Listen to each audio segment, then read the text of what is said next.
Crypto की दुनिया की कहानियां अक्सर किसी फिल्म की तरह लगती हैं। कोई रातों रात अमीर बन गया, किसी ने अ, मजाक में लगाए हुए पैसे से घर खरीद लिया।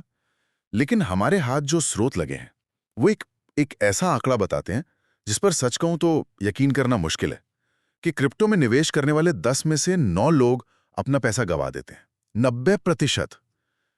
ये तो किसी जुए से भी बदतर लगता है।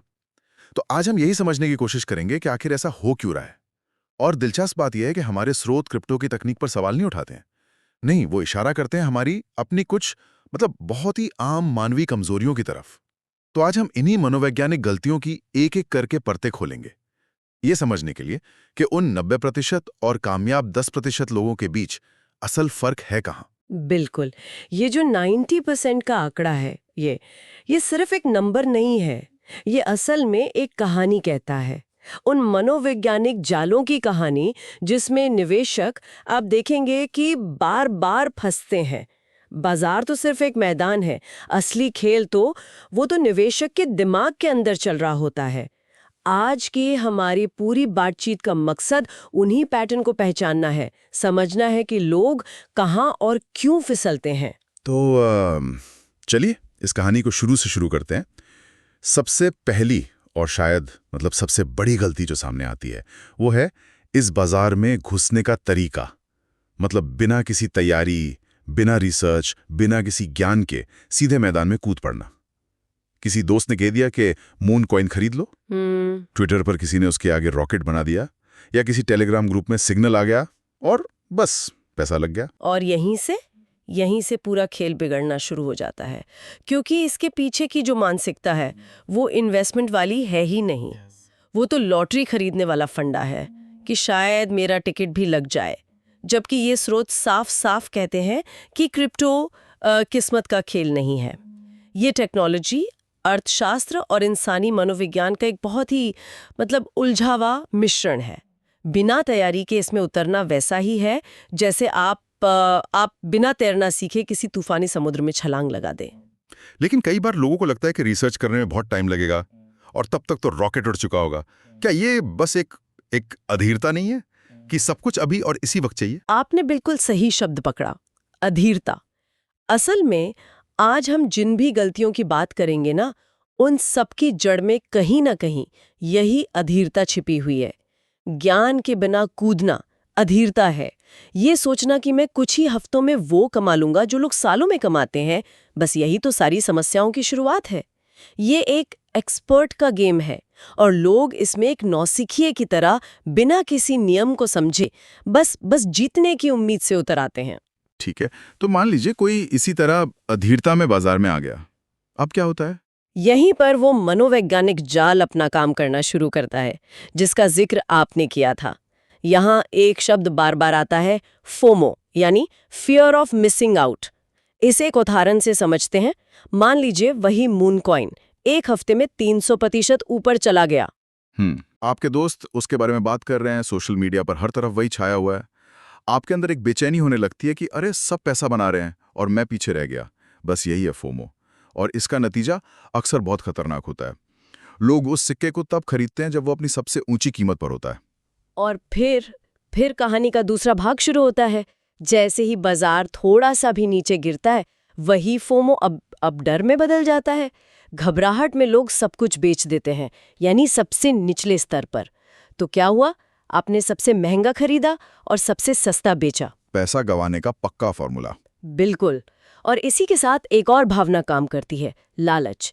मान लीजिए किसी ने सही समय पर खरीद भी लिया और उसे 20% का मुनाफा हो रहा है, तो लालच उसे मुनाफा बुक करने से रोकता है। वो सोचता है, रुको, ये शायद और ऊपर जाएगा, और इस चक्कर में वो छोटा मोटा मुनाफा भी बड़े नुकसान में बदल जाता है। तो आप कह रहे हैं कि हमारा दिमाग ही इस माहौल में पैसा गंवाने के लिए एक तरह से वायर्ड है। डर और लालच तो बहुत ही स्वाभाविक मानवीय भावनाएं हैं।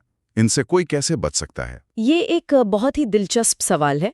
ये भावनाएं, ये असल में एक निवेशक की जो तर्कसंगत सोचने की क्षमता है, उसे पूरी तरह से हाईजैक कर लेती हैं। डर लोगों से तब बिकवाता है जब बाजार में खरीदारी का सबसे अच्छा मौका होता है, यानी बॉटम पर। और लालच वो उनसे तब खरीदवाता है जब बाजार खतरनाक रूप से ऊपर जा चुका होता है, मतलब टॉप पर। जो कि सफलता के फॉर्मूले का ठीक उल्टा है। बिल्कुल उल्टा। और आपका सवाल कि इनसे कैसे बचें, इसी का जवाब एक शौकिया और एक पेशेवर निवेशक में फर्क पैदा करता है। पेशेवर निवेशक इन भावनाओं को खत्म नहीं करते, वो उन्हें कंट्रोल करना सीखते हैं, और वो कंट्रोल आता है एक ठोस रणनीति से। ये रणनीति बोली बहुत अहम है, क्योंकि ऐसा लगता है कि लोग भावनाओं के बहाव में इतना बह जाते हैं कि रणनीति के बारे में सोचते ही नहीं। और ये हमें सीधे तीसरी गलती पर ले आता है, जोखिम प्रबंधन यानी रिस्क मैनेजमेंट का पूरी तरह से गायब होना। हमारे स्रोतों में कुछ बहुत ही आम गलतियों का जिक्र है, जैसे अपना सारा पैसा एक ही कॉइन में लगा देना। इसे ऐसे समझिए कि आपने अपनी सारी उम्मीदें एक ही घोड़े पर लगा दी। अगर वो हार गया तो आप पूरी तरह बर्बाद। बिल्कुल। दूसरी गलती है स्टॉप लॉस का इस्तेमाल ना करना। स्टॉप लॉस एक तरह का ऑटोमेटिक सेफ्टी नेट है। आप पहले से तय कर देते हैं कि अगर कीमत एक हद से नीचे गई तो आपका सौदा अपने आप बिक जाए, ताकि आप बड़े नुकसान से बच जाएं। लेकिन लोग इसका इस्तेमाल ही नहीं करते। और इन रणनीतियों का इस्तेमाल ना करना, ये अपने आप में बहुत कुछ कहता है। ये दिखाता है कि निवेशक सिर्फ जीतने के बारे में सोच रहा है, हारने की संभावना को तो वो देखना ही नहीं चाहता।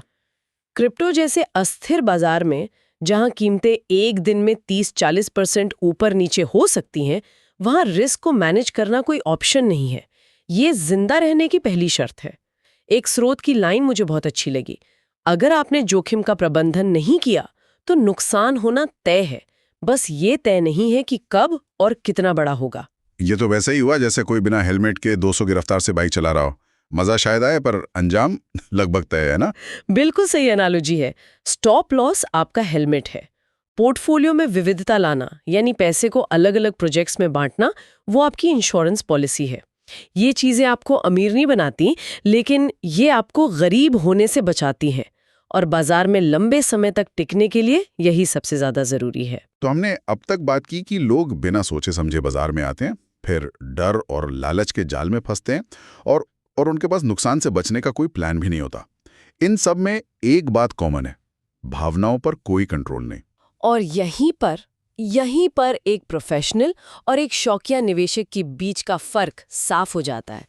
एक शौकिया निवेशक का मूड बाजार के साथ ऊपर नीचे होता है। अच्छा। बाजार हरा है तो वो खुश है, लाल है तो वो दुखी है।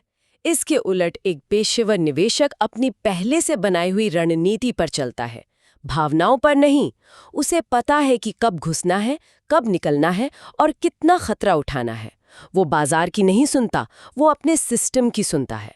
और ये जो मानसिकता का फर्क है ना, यही सफलता और असफलता के बीच की सबसे बड़ी दीवार है। ये तो हुई वो गलतियां जो हम खुद करते हैं, मतलब एक तरह का सेल्फ सैबोटाज। करेक्ट। लेकिन हमारे स्रोत कुछ बाहरी खतरों की तरफ भी इशारा करते हैं, यानी वो लोग जो हमारी इन्हीं कमजोरियों का फायदा उठाने के लिए बैठे हैं।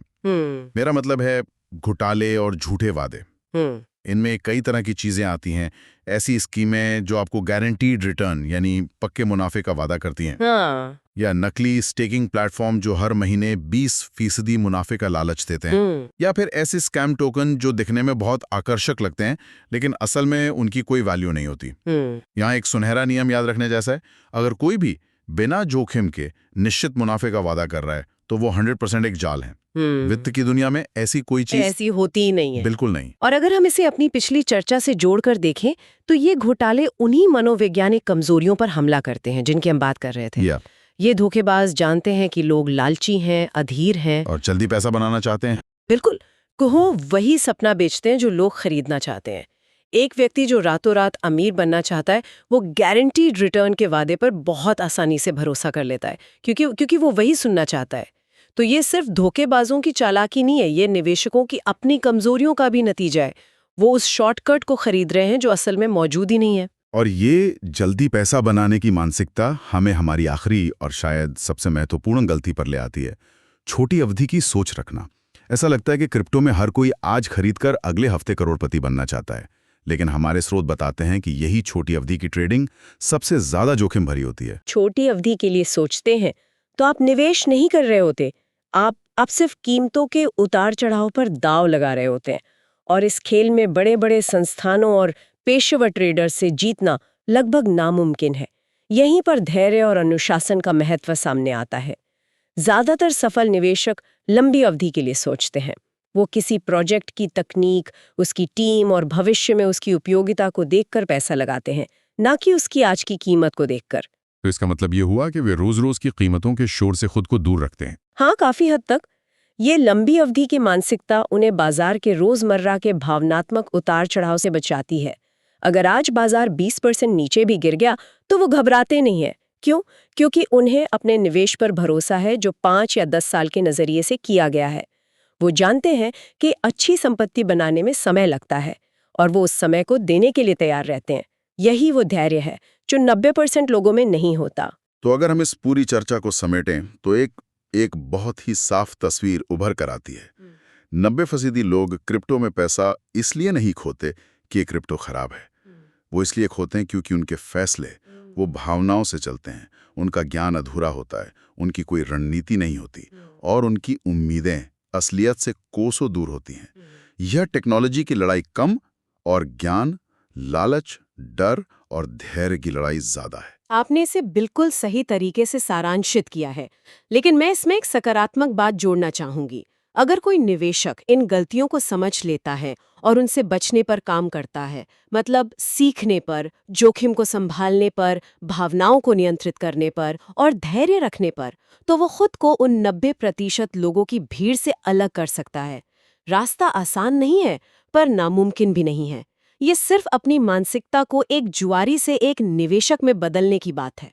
वाह, ये तो सोचने वाली बात है। आज की ये पूरी बातचीत हमें इसी निष्कर्ष पर लाती है कि बाजार बाहरी ताकतों से कम और हमारे अपने अंदर की कमजोरियों से ज्यादा चलता है। और इसी विचार के साथ हम अपने श्रोताओं के लिए एक सवाल छोड़ना चाहेंगे। अगर इन स्रोतों के अनुसार कामयाब 10% और नाकामयाब 90% लोगों के बीच का मुख्य फर्क सिर्फ भावनाओं पर नियंत्रण रखना है, तो ये सिर्फ वित्तीय बाजारों के बारे में क्या कहता है? क्या जीवन के दूसरे अस्थिर क्षेत्रों में, चाहे वो हमारा करियर हो, हमारे रिश्ते हों या कोई और बड़ा फैसला हो, सफलता के लिए भी यही कौशल सबसे ज्यादा महत्वपूर्ण नहीं?